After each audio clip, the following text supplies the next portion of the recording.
basic financial reports. And that's why we need to have that transparency.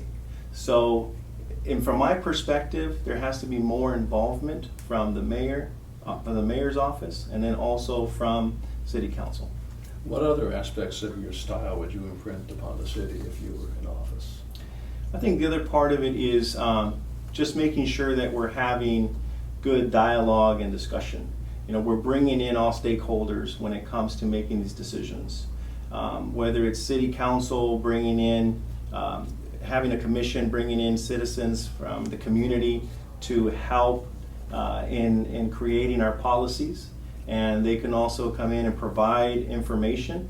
And then also city council should be presenting to them what are those changes that we want to bring about. Mm-hmm. And I'll give you an example. When we had the utility rate increases, city council, city manager, the mayor's office should have done a much better job of educating the community for the reasons why the rates were needed, so that they could understand what the cost of money is and what it's going to be in the future if we continue to kick this can down the road.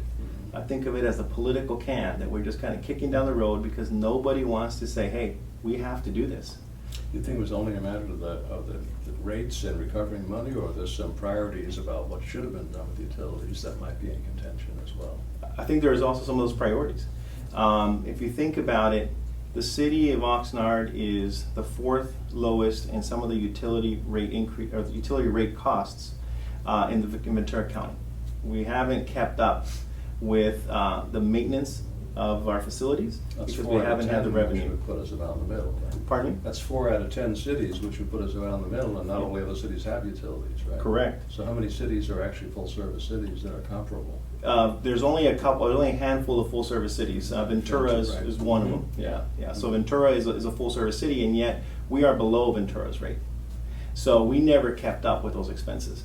And we never increased the rates because I believe there was a lack of political will. Mm-hmm. Nobody wanted to say we need to increase utility rates. Mm. And that has brought us to the point where we're at now, where we have a crumbling infrastructure. Mm-hmm. And I'm sorry, go ahead. Oh, go ahead. I was going to say that, and if we don't address that, it's going to cost us more in the long term. Okay, let's move on to public safety. Obviously, that's a huge issue right now with Oxnard's relatively high crime rate, and just as importantly, the terrible budget cuts we had only less than a year ago. Tell me about public safety. You know, public safety is a priority, and I think any individual running for office, whether it's city council or for the mayor's office, is going to tell you that it's a priority, and it is. If you think about what's caused or what's happening with public safety, we had Measure O that was passed back in 2008, if I recall, and that was that half-cent sales tax increase. And Measure O was really designed to help with infrastructure, critical services such as fire and police, and also to help us with some of our parks. And that money was actually taken and used to plug holes in our city budgets, our general fund. Borrowed, okay, that's the word, borrowed. It was borrowed, 16 million, roughly. So that money should have been put into critical services like law enforcement, like it was intended for. So we have a situation right now where we don't have the funds to fund other things that would help reduce crime. Because reducing crime isn't just about adding more police to the streets. Yes, that would help, but that isn't necessarily the answer. It's about focusing on potential root causes. What is driving crime in the city? Do we have to do youth diversion programs? I'm really big on youth diversion programs because I believe that it starts at a young age. We have to create activities for our children so that after school they have an option. Instead of standing in that street corner or in that alley, they have an option. Whether it's we create more skate parks, we create more activities in the parks, we create we make more baseball fields, we sponsor more sports and activities. You know, how could we have used that money from Measure O to help reduce crime? And then it's also deeper than that. We look at youth diversion programs. We also have to look at how do we deal with situations from a safety perspective when it comes to the homeless in our city. Are we teaming up with our county services, with state services, because we need our police officers to be trained on how to identify issues with our homeless. Is it a mental issue? Is it a drug addiction issue? We have to be able to offer them the right type of assistance to also help reduce crime in our city. Looks like you've been studying up on policy. Is that a long time thing, or just within the last number of months since you decided to run? It's actually been something that I've been interested in for a while, because I've always looked at our issues as chronic issues, things that are happening, but you can't just address the presenting problem. And that's something that I bring with me from a business background.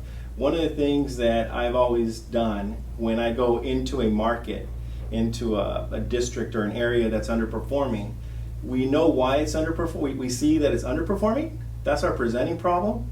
But now we have to kind of peel back the layers and go deeper and find out why it truly is underperforming.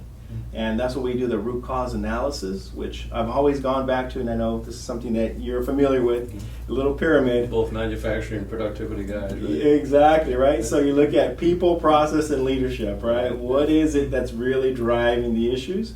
And those are some of the qualities that I believe are missing from our current city leaders. Kind of brings us to the next topic. How do we pay for all this, budget-wise? How do we set the priorities, and where do we get the money to do all of this? Yeah. And that's obviously that's the $1 million question, right? Where do we get the money? Like a $400 million question. Well, yeah, 400 million. There you go. Where do we get the money? Well, the money, I look at it this way: it's we have to build revenue, and the city. So how do you build revenue, right? That's the other piece. A city only builds revenue through tax base. And that means whether it's we have to create more jobs. So how do we create more jobs? We have to make it easier for businesses to come to Oxnard. Oxnard has to be known as the city that yes, we can, versus the city, no, we can't give you a permit. No, we can't have you open up your business in the city.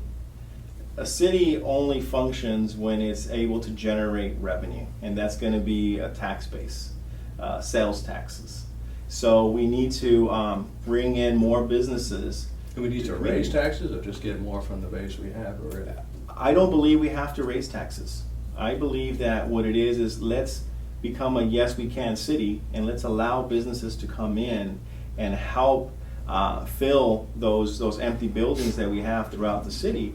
And by opening it up and creating sales, now we're going to be able to generate some more revenue. Now that's one. The second thing is we also have to look at how do we cut expenses throughout our city. Are there certain expenses that we should be cutting? When we're issuing out contracts, are we truly getting the best value for our contracts? What's that transparency look like? What does the bidding process look like? And these are concepts that we would bring in from a business side. Because we're in business, you're always looking at how are you going to raise revenue, how are you going to increase revenue, and then part of revenue increasing is you cut costs the best you can. Do these cutting costs necessarily involve also cutting services, or just providing them differently, or reprioritizing how you deliver services? I think we have to reprioritize how we deliver services, not necessarily about cutting the service, and then also we have to bring up that question, which is, and this is going to be I probably shouldn't say this, but I'm going to say it. We have to look at, does the city of Oxnard truly need to be a full service city? Are there services that we can contract out and have the private sector do at a better rate and provide good service at the same time for our community, but save money? The council has been almost solidly opposed to that so far. So how do you see yourself interacting with the council on issues like that? I believe that the way to do it is we have to have the city manager do an analysis, a cost analysis. Because at the end of the day, it really comes down to what is financially feasible.